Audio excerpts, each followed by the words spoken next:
नमस्कार दोस्तों, आइए जानते हैं उत्तर प्रदेश की ताजा और बड़ी खबरें। लेकिन अभी तक आपने इस वीडियो को लाइक और चैनल को सब्सक्राइब नहीं किया है तो फटाफट से कर लीजिए ताकि उत्तर प्रदेश की खबरें सबसे पहले आपको मिल सके। आज की पहली खबर,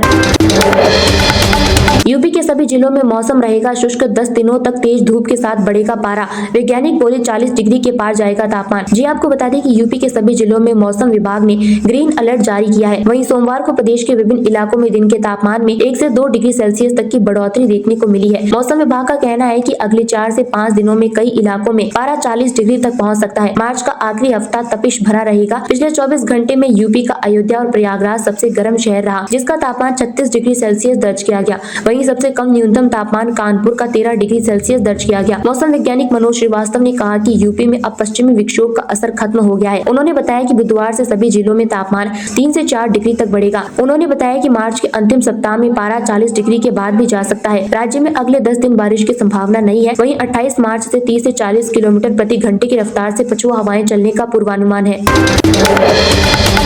मेरठ में धीरेन्द्र शास्त्री कहेंगे हनुमंत कथा, वेस्ट यूपी में पहली बार आएंगे 5 राज्यों से 15 लाख लोग पहुंचेंगे। आखिरी दिनों में योगी भी आएंगे।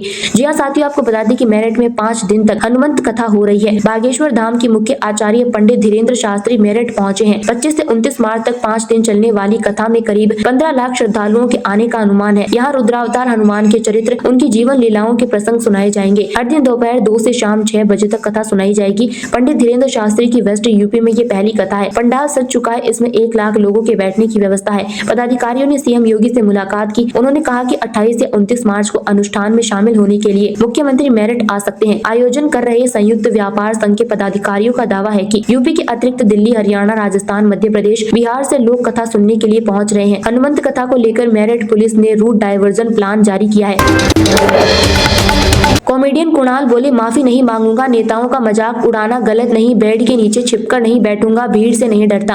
आपको बता दें कि महाराष्ट्र के डिप्टी सीएम एकनाथ शिंदे पर बनाए पैरोडी सॉन्ग विवाद पर कॉमेडियन कुणाल कामरा का पहला रिएक्शन आया। कुणाल ने सोमवार देर रात सोशल मीडिया पर स्टेटमेंट जारी किया। कुणाल ने कहा कि वो माफी नहीं मांगेगा, मैंने जो कहा वो बिल्कुल वही है। ये कुछ ऐसा है जो अजीत पवार ने एकनाथ शिंदे के बारे में कहा था। कामरा ने आगे कहा कि मैं इस भीड़ से नहीं डरता और मैं अपने बिस्तर के नीचे छिपकर इस घटना के शांत होने का इंतजार नहीं करूंगा। दरअसल 23 मार्च को कामरा का एक वीडियो सामने आया था जिसमें वो एक पैरोडी सॉन्ग गा रहे हैं। इसकी पहली लाइन ठाणे की रिक्शा, चेहरे पर दाढ़ी, आंखों पर चश्मा हाय है, जिस पर विवाद हुआ है। Stand up comedian Kunal Kamra पर 24 मार्च को एफआईआर दर्ज हुई। महाराष्ट्र के गृह राज्य मंत्री योगेश कदम ने विधानसभा में कहा कि कॉमेडियन कुणाल कामरा की कॉल रिकॉर्डिंग, सीडीआर और बैंक स्टेटमेंट की भी जाँच की जाएगी। हम पता लगाएंगे कि इसके पीछे कौन है। इधर ब्रह्म मुंबई नगर निगम की टीम ने यूनिकॉन्टिनेंटल होटल पर कार्यवाही की।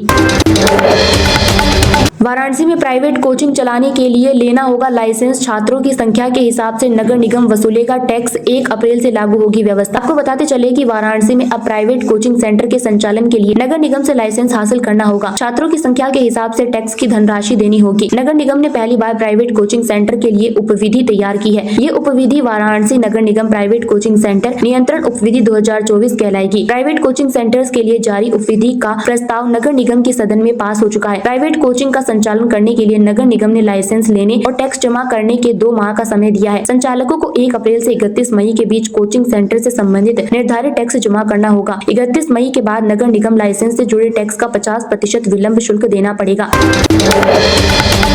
योगी सरकार की उपलब्धियां बताने घर घर जाएंगे कार्यकर्ता। प्रयागराज में 24 मार्च से 14 अप्रैल तक विशेष अभियान चलाने की तैयारी। भाजपा प्रयागराज महानगर के उत्तर प्रदेश सरकार की 8 वर्ष सफलतापूर्वक पूर्ण होने पर भाजपाई इसे अभियान के रूप में चलाएंगे। भाजपाई जनता के बीच में जाएंगे, वो घर घर जाकर अभियान चलाएंगे। प्रदेश सरकार की 8 साल की उपलब्धियां बताने के लिए 24 मार्च से लेकर 14 अप्रैल तक अभियान के रूप में चलाया जाएगा। इसके लिए तैयारी चल रही है। मीडिया प्रभारी राजेश केसरवानी ने बताया कि प्रदेश सरकार की उपलब्धियों को लेकर जिला एवं विधानसभा स्तर पर प्रेस वार्ता, लाभार्थी मेला, स्वास्थ्य सेवा शिविर, घर घर जनसंपर्क अभियान, बाइक रैली, विकास संगोष्ठी, प्रबुद्ध वर्ग सम्मेलन, महिला जनसंपर्क अभियान, सोशल मीडिया, आईटी विभाग का इन्फ्लुएंसर मीट सम्मेलन किया जाएगा। 6 अप्रैल को पार्टी स्थापना दिवस पर बूथ स्तर पर घर घर और कार्यालय में झंडा लगाने की तैयारी है। 14 अप्रैल को डॉक्टर भीमराव अंबेडकर की जयंती समरसता दिवस के रूप में बूथ स्तर पर मनाई जाएगी।